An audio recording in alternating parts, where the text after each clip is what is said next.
جو بندہ اس قوانین کو پامال کرتا ہے اور مقدسات کی بے حرمتی کرتا ہے تو حکومت کی ذمہ داری ہوتی ہے کہ وہ اس کو کڑی سے کڑی سزا دے. لیکن افسوس کے ساتھ کہ ہم جس اسلامی جمہوریہ پاکستان کے اندر رہ رہے ہیں، یہ وہ ملک ہے کہ جس ملک کے اندر قوانین تو موجود ہیں لیکن ان کے اوپر عمل موجود نہیں ہے. یہی وجہ ہے کہ آئے دن ہمیں بالخصوص پاکستان سے اور بالعموم پوری دنیا سے یہ خبریں سننے کو ملتی ہیں کہ فلاں جگہ پہ فلاں شخص نے نبی مکرم صلی اللہ علیہ وسلم کی توہین کی ہے، قرآن مجید کی توہین کی ہے، اصحاب رسول صلی اللہ علیہ وسلم کی توہین کی ہے، ازواج مطہرات کی توہین کی ہے، شعائر اللہ کی توہین کی ہے، شاعر اسلام کی توہین کی ہے. اور یہ خبریں سن کر مسلمان سراپا احتجاج ہوتے ہیں. کچھ دن احتجاجات کیے جاتے ہیں، سوشل میڈیا پہ کیے جاتے ہیں، گلی محلوں میں کیے جاتے ہیں، بازاروں میں چوکوں چراہوں میں کھڑے ہو کر احتجاج کیے جاتے ہیں، لیکن اس کا فائدہ نہیں ہوتا. وجہ یہی ہے کہ ہمارے ملک کے اندر قوانین تو موجود ہیں لیکن ان کے اوپر عمل موجود نہیں ہے. اگر پہلے ہی دن ایسے گستاخ کو پکڑ کر اس کو نشان عبرت بنا دیا جاتا تو پھر اس کے بعد کبھی بھی اس طرح کی جسارت کرنے کی کسی کے اندر ہمت اور جرأت پیدا نہ ہوتی. قوانین موجود ہیں لیکن ان کے اوپر عمل موجود نہیں ہے. یہی وجہ ہے کہ گزشتہ دنوں الیکشنوں کے دنوں میں ایک کم علم اور جاہل سیاستدان، وہ سیاستدان کے جنہیں ہم اپنے رہبر، اپنے رہنما اور اپنے لیڈر سمجھتے ہیں، اور اگر ان کو ایک جملے کے اوپر شہرت مل جائے تو پھر ان کی زبانیں گز گز لمبی ہو جاتی ہیں. وہ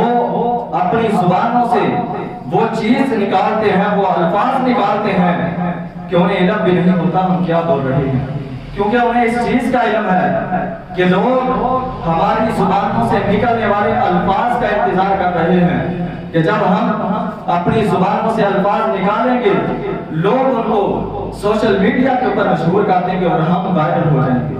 یہی وجہ ہے کہ وہ شیر افضل باروتی اس نے مریم نواز کو سیدہ ہندہ رضی اللہ تعالی عنہ کے ساتھ تشبیہ دی، اور وہ ایک جھوٹا واقعہ جس کی آڑ میں اس نے آ کر یہ کام کیا، اور وہ واقعہ کہ سید الشہداء حمزہ حضرت امیر حمزہ رضی اللہ تعالی عنہ جو رسول اللہ صلی اللہ علیہ وسلم کے چچا ہیں، جب ان کو شہید کیا گیا تو اس موقع پہ سیدہ ہند رضی اللہ تعالی عنہ نے جو اس وقت مسلمان نہیں تھی، اس نے جا کر ان کے پیٹ کو چاک کیا اور ان کا کلیجہ نکال کر اس کو چبایا. یہ واقعہ سراسر جھوٹ ہے، یہ اس کا اسلام کے ساتھ کوئی تعلق نہیں ہے، حقیقت کے ساتھ کوئی تعلق نہیں ہے. اگرچہ ہماری اسلامی تاریخ کے اندر ان کو درج کر دیا گیا ہے لیکن حقیقت میں یہ ثابت نہیں ہے، اور اس واقعے کی آڑ میں انہوں نے یہ کام کیا. میں تو کہتا ہوں اس طرح کے سیاستدان چاہے وہ عورت ہو یا مرد ہو، لاکھوں نہیں اربوں کروڑوں بھی آ جائیں، وہ سیدہ ہند رضی اللہ تعالی عنہ کے جوتے کے نیچے لگی ہوئی گرد و غبار کا مقابلہ نہیں کر سکتی. اتنی عظیم الشان وہ عورت سیدہ ہند رضی اللہ تعالی عنہ کہ جس کی خاندان پورے کا پورا نبی کا غلام ہے، وہ خود بھی نبی کی صحابیہ، اس کا داماد بھی وہ بھی نبی کا صحابی حضرت ابو سفیان رضی اللہ تعالی عنہ، اور اس کے بیٹے، اس کی بیٹیاں ساری کی ساری نبی کے صحابیاں، اور ان کے بس نہیں سیدہ ہند رضی اللہ تعالی عنہ وہ تو نبی مکرم صلی اللہ علیہ وسلم کی ساس و ماں بھی ہے. سیدہ ہند رضی اللہ تعالی عنہ کی بیٹی ام حبیبہ رضی اللہ تعالی عنہ جو رسول اللہ صلی اللہ علیہ وسلم کے نکاح میں رسول اللہ کی زوجہ تھی، آپ کی بیوی تھی. حضرت ہند رضی اللہ تعالی عنہ کہ جس نے ایسا عظیم لیڈر پیدا کیا، اور وہ عظیم لیڈر، عظیم حکمران اور صاحب فتوحات اسلامیہ اور کاتب قرآن و حدیث، باشعور، باصلاحیت قائد، اس نے تدبیر سے آشنا اور فصاحت و بلاغت، سخاوت سے سرشار حضرت امیر معاویہ بن ابی سفیان رضی اللہ تعالی عنہما کا تذکرہ وہ آپ کے سامنے کرنا چاہتا ہوں۔ وہ امیر معاویہ رضی اللہ تعالی عنہ کہ جن کا نام بھی کچھ لوگوں کو ہضم نہیں ہوتا، ان کا نام سن کر کچھ لوگ ان کے دلوں کے اندر، ان کے سینوں کے اندر آگ لگ جاتی ہے، تو ہم ان کے دلوں کے اندر اور ان کے سینوں کے اندر آگ مزید لگانا چاہتے ہیں۔ حضرت امیر معاویہ رضی اللہ تعالی عنہ صحابی رسول ہیں۔ سب سے بڑی فضیلت کی بات حضرت امیر معاویہ رضی اللہ تعالی عنہ کے لیے وہ یہی ہے کہ حضرت امیر معاویہ رضی اللہ تعالی عنہ صحابی رسول ہیں۔ کیسے؟ کیونکہ اللہ رب العزت فرماتے ہیں، صحابہ کے بارے میں فرماتے ہیں، والسابقون الاولون من المہاجرین والانصار والذین تبعوهم بإحسان رضی اللہ عنہم ورضوا عنہ وأعد لهم جنات تجری تحتها الانہار خالدین فیہا ابدا ذلک الفوز العظیم۔ اللہ فرماتے ہیں کہ مہاجرین میں سے وہ کہ جنہوں نے اللہ رب العزت کی خاطر اپنے گھر بار کو چھوڑا، اپنے وطن کو چھوڑا اور پہلے پہل انہوں نے ایمان کو قبول کر لیا، اللہ رب العزت نے ان کے ساتھ اور وہ انصار صحابہ کہ جنہوں نے اللہ کے رسول صلی اللہ علیہ وسلم کی مدد کی، اللہ کے نبی کی مدد کی انہوں نے، اور وہ لوگ جنہوں نے انصار و مہاجرین کے نقش قدم پہ چل کر ان کی پیروی کر کے انہوں نے اسلام کو قبول کیا، انہوں نے ایمان کو اپنے سینے میں لگایا اور ایمان کے اندر سب سے آگے بڑھ گئے۔ اللہ رب العزت فرماتے ہیں کہ میں ان کے ساتھ راضی ہو گیا، وہ میرے ساتھ راضی ہو گئے، اور میں نے ان کے لیے ایسی جنتیں تیار کر رکھی ہیں کہ جن کے محلات کے نیچے سے نہریں بہتی ہیں اور وہ ان کے اندر ہمیشہ ہمیشہ رہیں گے۔ اس بندے نے امام کائنات علیہ السلام کی زیارت کر دی، اللہ رب العزت اس بندے کے اوپر اپنی جہنم کی آگ کو حرام کر دیتے ہیں۔ یہ ہے صحابہ کرام رضوان اللہ علیہم اجمعین کے مراتب، ان کا مقام، اور حضرت امیر معاویہ رضی اللہ تعالی عنہ کے بارے میں رسول اللہ صلی اللہ علیہ وسلم نے دعا کی۔ آپ نے فرمایا اللہم علمہ الکتاب والحساب وقہ العذاب، اے اللہ امیر معاویہ رضی اللہ تعالی عنہ کو کتاب کا، حساب کا اتنا وسیع علم عطا کر دے، اور اللہ باقی عذاب، اس کو عذاب سے محفوظ فرما، ہر قسم کے عذاب سے، دنیا کے عذاب سے محفوظ فرما لے، اور اللہ امیر معاویہ رضی اللہ تعالی عنہ کو جہنم کے عذاب سے، آگ کے عذاب سے، قبر کے عذاب سے، حشر کے عذاب سے، ہر قسم کے عذاب سے اللہ تو حضرت امیر معاویہ رضی اللہ تعالی عنہ کو محفوظ فرما۔ اور دوسری دعا اللہم اجعلہ ہادیا مہدیا واہد بہ، رسول اللہ صلی اللہ علیہ وسلم نے فرمایا اللہ حضرت امیر معاویہ رضی اللہ تعالی عنہ کو لوگوں کے لیے ہادی بنا دے، اور اللہ حضرت امیر معاویہ رضی اللہ تعالی عنہ کو ہدایت یافتہ بنا دے، اور اے اللہ حضرت امیر معاویہ رضی اللہ تعالی عنہ کے ذریعے سے دوسرے لوگوں کو ہدایت نصیب فرما،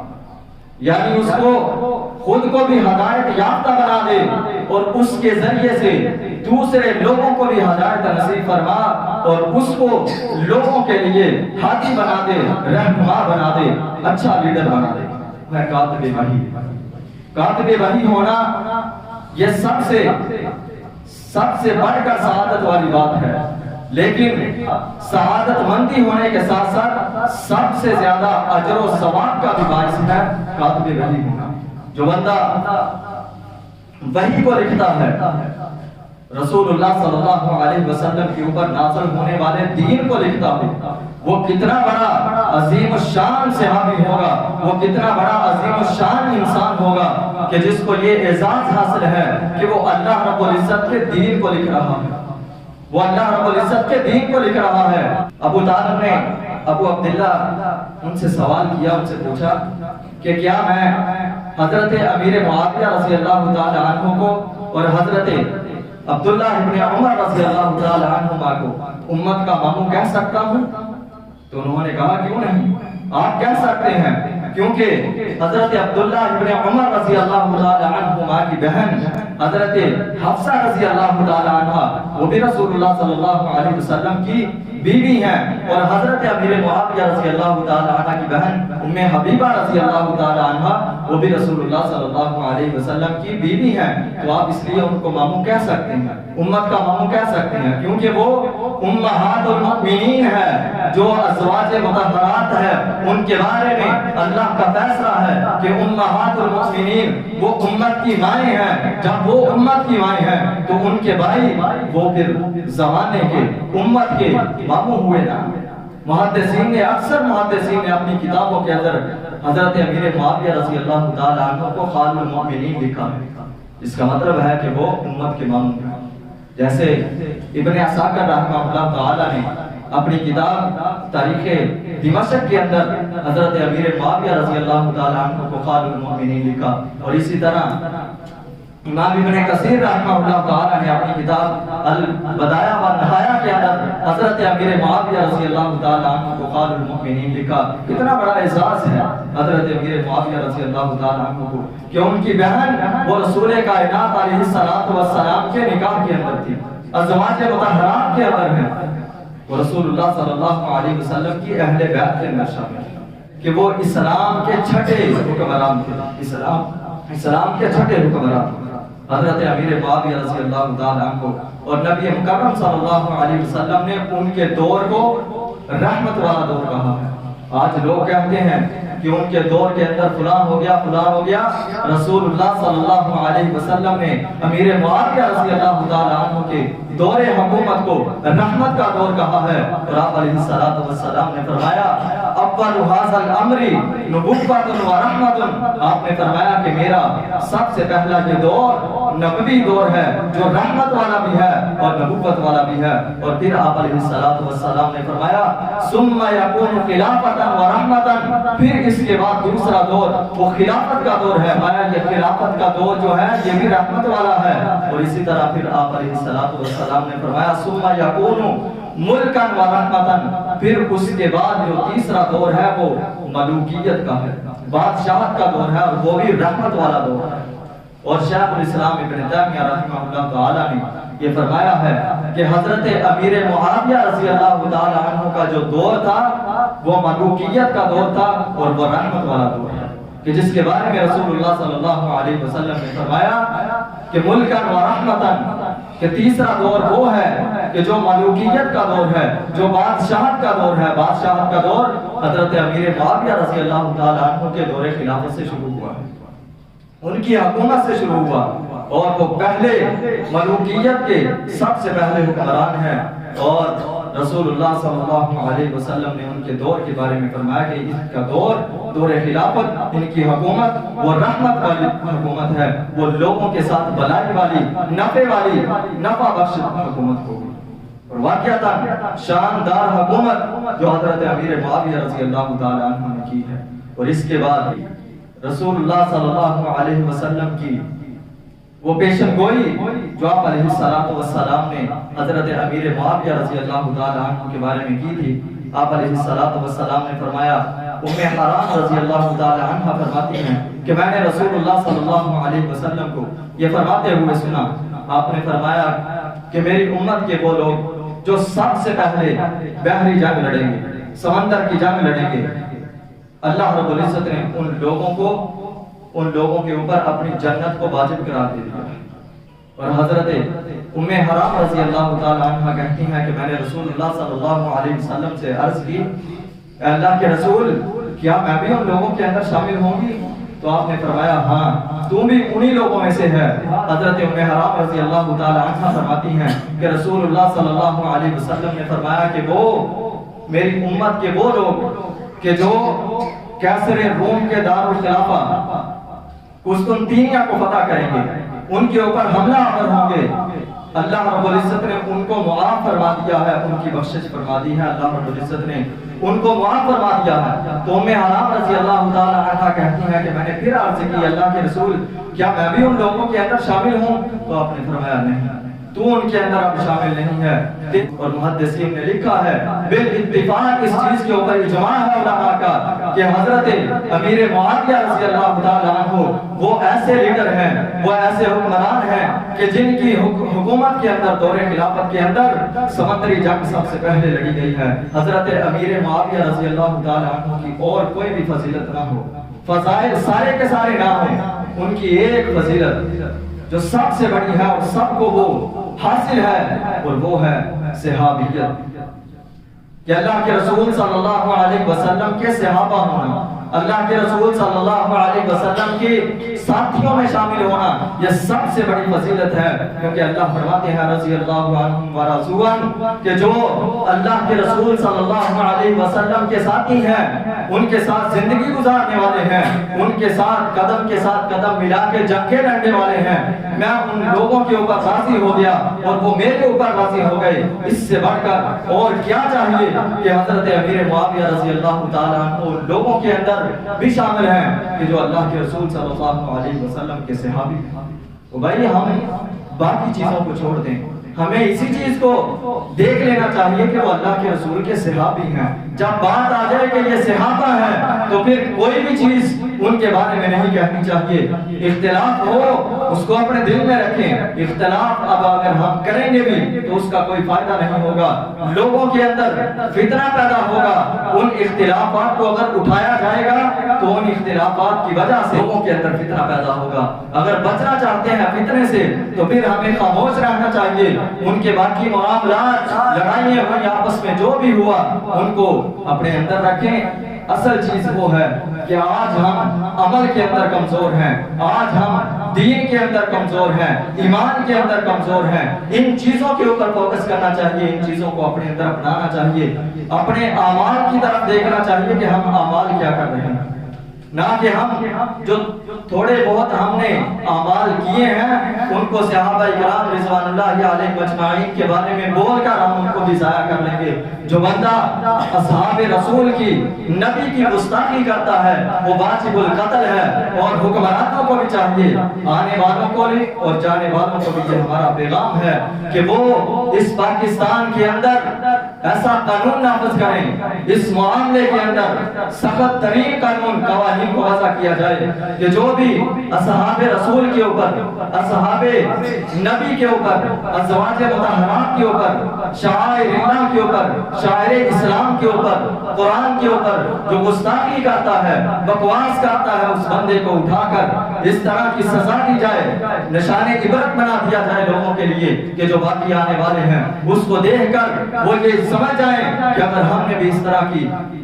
کی حرکت ہم نے بھی کی تو ہمیں بھی اس طرح سے کڑی سزا دی جائے گی۔ یہ ہمارے ملک کا المیہ ہے کہ ہمارے ملک کے اندر قوانین تو موجود ہیں لیکن ان کے اوپر عمل موجود نہیں ہے، تو ہمیں اپنا حق ادا کرنا چاہیے، اور اپنا حق ادا یہی ہے کہ جہاں تک ہو سکے ہمیں صحابہ کرام رضوان اللہ علیہم اجمعین کے فضائل، ان کے مناقب، ان کی سیرت خود بھی پڑھیں اور ان کو لوگوں تک بھی پہنچائیں تاکہ لوگ اس چیز سے آشنا ہوں کہ صحابہ کرام رضوان اللہ علیہم اجمعین کتنی عظیم ترین اس روئے زمین کی ہستیاں تھیں کہ جنہیں اللہ رب العزت نے اس کائنات کے اوپر بھیجا، اور انہی کے ذریعے سے آج ہمارے پاس دین موجود ہے۔ اللہ کی قسم اگر وہ نہ ہوتے تو آج ہمارے پاس دین وہ صحیح سلامت موجود نہ ہوتا۔